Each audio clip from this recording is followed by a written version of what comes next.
কমলিনীদি, আমি ডল বলছি। হ্যাঁ বলো ডল।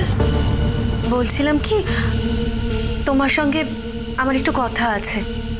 আমার সঙ্গে? আমার সঙ্গে তোমার কি কথা আছে? বারে থাকতে পারে না? আমার তো মনে হচ্ছে আমার এখন একমাত্র তোমার সঙ্গেই কথা থাকতে পারে। কি কথা আছে বলো। বলছি কি যে তো তুমি কি একটু রেস্টুরেন্টে আসতে পারবে বিকেলে? না, রেস্টুরেন্টে গিয়ে কথা বলতে হবে কেন ডল?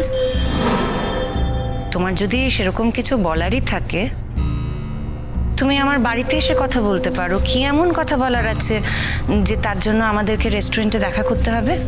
দেখো কমলিনীদি, কথাটা কিন্তু একটু প্রাইভেট। তোমার কি এমন প্রাইভেট কথা আছে যেটা তুমি আমাকে বলতে চাও? মানে আমার তো কোনো প্রাইভেট কথা নেই। তো ঠিক আছে, তাই যদি হয় তুমি এসো না বাড়িতে, না হয় আমি আমার ঘরে বসেই তোমার সঙ্গে কথা বলবো। কিন্তু আমাকে তুমি কি প্রাইভেট কথা বলবে সেটাই আমি বুঝতে পারছি না। কথাটা শুনলেই তুমি বুঝতে পারবে। তবে তুমি যদি বলো যে বাড়িতে গিয়ে কথা বলতে, তাতে আমার কোনো অসুবিধা নেই। না না, আমার কেন অসুবিধে হবে ডল? বরং বাড়িতে এলেই তো সুবিধে। রেস্টুরেন্টে গিয়ে সত্যি কথা বলতে কি আমার কথা বলার সময়ও হবে না। সত্যি বলতে কি সে ইচ্ছেও নেই। যদিও আমি জানি না আমার সঙ্গে তোমার কি এমন কথা, কিন্তু যদি তেমন কোনো কথা থেকেও থাকে আমি বলবো তুমি বাড়িতেই এসো। আর প্রাইভেট কথা আমার দিক থেকে তো নেই। তোমার দিক থেকে কি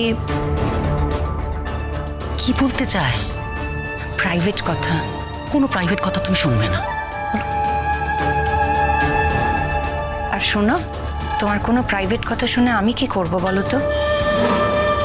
আর আমি বুঝতে পারছি না, তোমার সঙ্গে তো আমার তেমন কোনো বন্ধুত্বও নেই যে তুমি তোমার প্রাইভেট কথা আমাকে বলবে। তুমি তোমার দিদিকে বলেছো? কমলিনীদি, যে কথাটা তোমাকে বলার সে কথাটা তোমাকে না বলে আমি দিদিয়াকে কি করে বলবো বলো? তবে হ্যাঁ, তুমি যদি চাও যে কথাটা আমি সবার সামনে গিয়ে বলি, আমার দিক থেকে কিন্তু কোনো ব্যাপার নেই। আমার দিক থেকেও কোনো ব্যাপার নেই। তোমার মনে হলে তুমি সবার সামনেই বলতে পারো। তাহলে আসছি, কিন্তু আজই আসছি। মনে হচ্ছে তোমার খুবই তাড়া। হ্যাঁ এসো, আজই এসো। আমি তো বাড়িতেই থাকি। তা কখন আসবে? ওই বিকেল সন্ধ্যের দিকে আসছি তাহলে। তাই এসো। তাহলে রাখছি।